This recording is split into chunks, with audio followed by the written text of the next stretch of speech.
या देवी सर्वभूतेषु मातृरूपेण संस्थिता। नमस्तस्यै नमस्तस्यै नमस्तस्यै नमो नमः।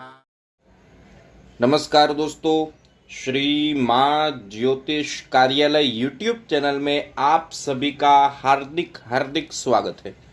दोस्तों, हमारे घर में वास्तु के दोष के कारण बहुत से ऐसे काम जो होते हैं वो रुक जाते हैं।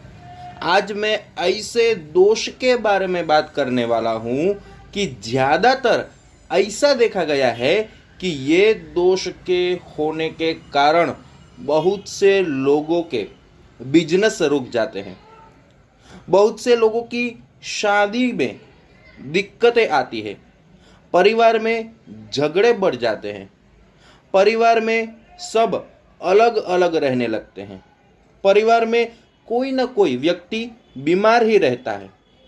तो ये दोष है ईशान कोण का दोष। दोस्तों, ईशान कोण के दोष के कारण ये सब परिस्थिति उत्पन्न होती है। दोस्तों, ईशान कोण में वास्तु शास्त्र के अनुसार वहाँ हमें देवालय रखना चाहिए, मंदिर रखना चाहिए, या वहाँ आपको पानी का घड़ा रखना चाहिए, पानी की चीज रखनी चाहिए। लेकिन कई जगह ये ईशान कोण में शौचालय कई लोग बनवा देते हैं, बाथरूम बनवा देते हैं, और इसी कारण से परेशानी उनके जीवन में बढ़ जाती है। तो दोस्तों, ऐसा नहीं है कि आप किराए के मकान में रहते हैं तो आपको वास्तु दोष नहीं लगता, ऐसा बिल्कुल भी नहीं है। जो भी मकान में रहता है उसको वास्तु दोष अवश्य ही लगता है, क्योंकि वहाँ सकारात्मक ऊर्जा जो होनी चाहिए वो नहीं होती है, वहाँ नकारात्मक ऊर्जा होती है, और आप जो भी मेहनत करते हैं उसका आपको फल नहीं मिलता है।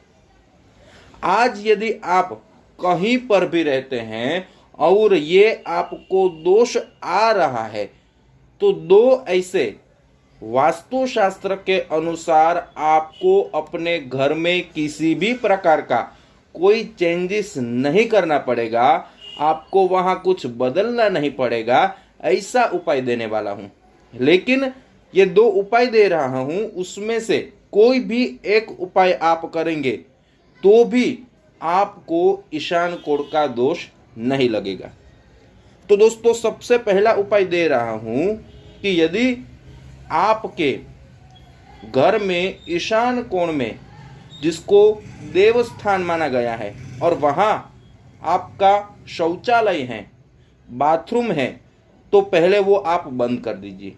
यदि आप बंद न करवाए तो दूसरा उसका उपाय ये है कि आप उस बाथरूम में जो सामुद्रिक नमक आता है उसको तांबे के पात्र में पानी भरकर डाल दीजिए, और आपको प्रतिदिन जो नमक है वो बदल देना है, और जो पानी है वो पानी आप उसी बाथरूम में बहा दीजिए, या कहीं और भी आप डाल सकते हैं। ऐसा आप प्रतिदिन करेंगे तो जो आपको दोष लगेगा ईशान कोण का वो नहीं लगेगा, ये उपाय के कारण।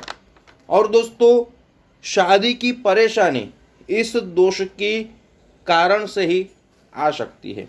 लड़का या लड़की जिसकी उम्र बढ़ जाती है और शादी नहीं हो पा रही है, शादी में बड़ी परेशानी आ रही है, तो इसी वजह से आती ही है, ये दोष के कारण, वास्तु दोष के कारण। तो दोस्तों, मैं दूसरा उपाय आपके समक्ष रख रहा हूँ। दूसरा उपाय बहुत ही सरल है।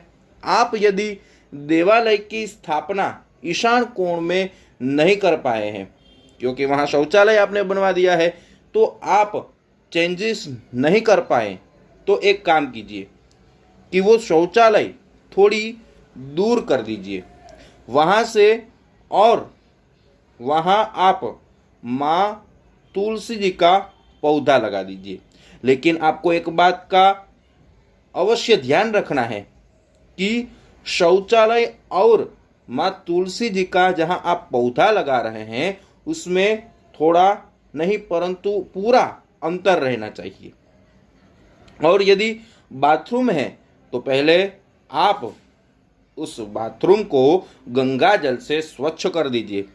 स्वच्छ करने के बाद वहां मिट्टी के पात्र में तुलसी जी का पौधा आप बाथरूम में लगा दीजिए और वहां प्रतिदिन माँ तुलसी जी को आप जल अर्पण करें, दीपक प्रज्वलित करें, माँ तुलसी जी को प्रार्थना करें और आपके घर में जहाँ देवालय है, जहाँ भगवान का स्थान है, उनके सामने ही आप बैठ करके या पूर्व दिशा की ओर मुख करके आप एक विष्णु सहस्त्र का पाठ अवश्य कीजिए। दोस्तों, ये जो 2 उपाय मैंने आपके समक्ष रखे, ये दोनों उपाय में से आप कोई भी उपाय करेंगे तो मुझे लग रहा है कि आपका जो ईशान कोण का दोष है वो अवश्य ही दूर हो जाएगा। आपके घर में जो नकारात्मक ऊर्जा है वो नकारात्मक ऊर्जा चली जाएगी और सकारात्मक ऊर्जा आएगी। जो बिजनेस आपका रुका हुआ है वो चलने लगेगा। जो शादी में परेशानी आती है वो परेशानी दूर हो जाएगी।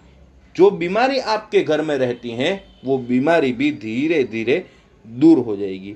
और जो मैंने आपको बताया नमक वाला उपाय, वो 3 मास तक आप प्रतिदिन करेंगे तो आपको उसका अवश्य से ही चमत्कार दिखेगा। और तुलसी जी का जो पौधा वाला मैंने उपाय आपको बताया वो आप 1 मास तक करेंगे तो आपको इसका अवश्य ही से ही चमत्कार बताएगा, चमत्कार दिखाई देगा। दोस्तों, आज मैंने जो उपाय, जो दोष के बारे में बात किया है, यदि वो आपको पसंद आया हो, ये वीडियो आपको पसंद आया हो तो ज़रूर से लाइक का बटन दबा दीजिए। ये वीडियो अपने फ्रेंड सर्कल में ज़्यादा से ज़्यादा शेयर कीजिए, क्योंकि ऐसे ही सुंदर जानकारी मैं आपके समक्ष रखता रहूं और उनको भी प्राप्त हो। और दोस्तों, बेल का आइकन जरूर दबाइए, क्योंकि मेरे आने वाले सभी नए वीडियो की जानकारी सबसे पहले आपको प्राप्त हो। और अभी तक मेरे चैनल को सब्सक्राइब नहीं किया है तो जरूर से एक बार सब्सक्राइब कर लीजिए। और दोस्तों, यदि आप जन्म कुंडली का विश्लेषण करवाना चाहते हैं तो यहाँ मैं मेरे व्हाट्सएप नंबर रख रहा हूँ। आप उस पर अपना नाम, अपनी जन्म तारीख, जन्म समय और जन्म स्थल भेज देंगे तो आपको गूगल पे नंबर, फ़ोन पे नंबर या कोई भी पेमेंट नंबर दिया जाएगा। उस पे जो सुनिश्चित दक्षिणा की गई है वो आप भेज देंगे तो आपको आपके मोबाइल पे ही जन्म पत्रिका भेजी जाएगी, जिसमें सरल उपाय होंगे, शास्त्रोक्त उपाय होंगे, कौन से उपाय आपको करने चाहिए, कौन से उपाय आपको पंडित जी के पास करवाने चाहिए, आपको कौन सा रत्न धारण करना चाहिए, ये सब कुछ जानकारी उसमें दी जाएगी। दोस्तों, आप जो हमें प्यार दे रहे हैं उसके लिए बहुत बहुत धन्यवाद। YouTube के माध्यम से हमारी फिर से मुलाकात होगी। जय श्री कृष्ण, जय भगवती।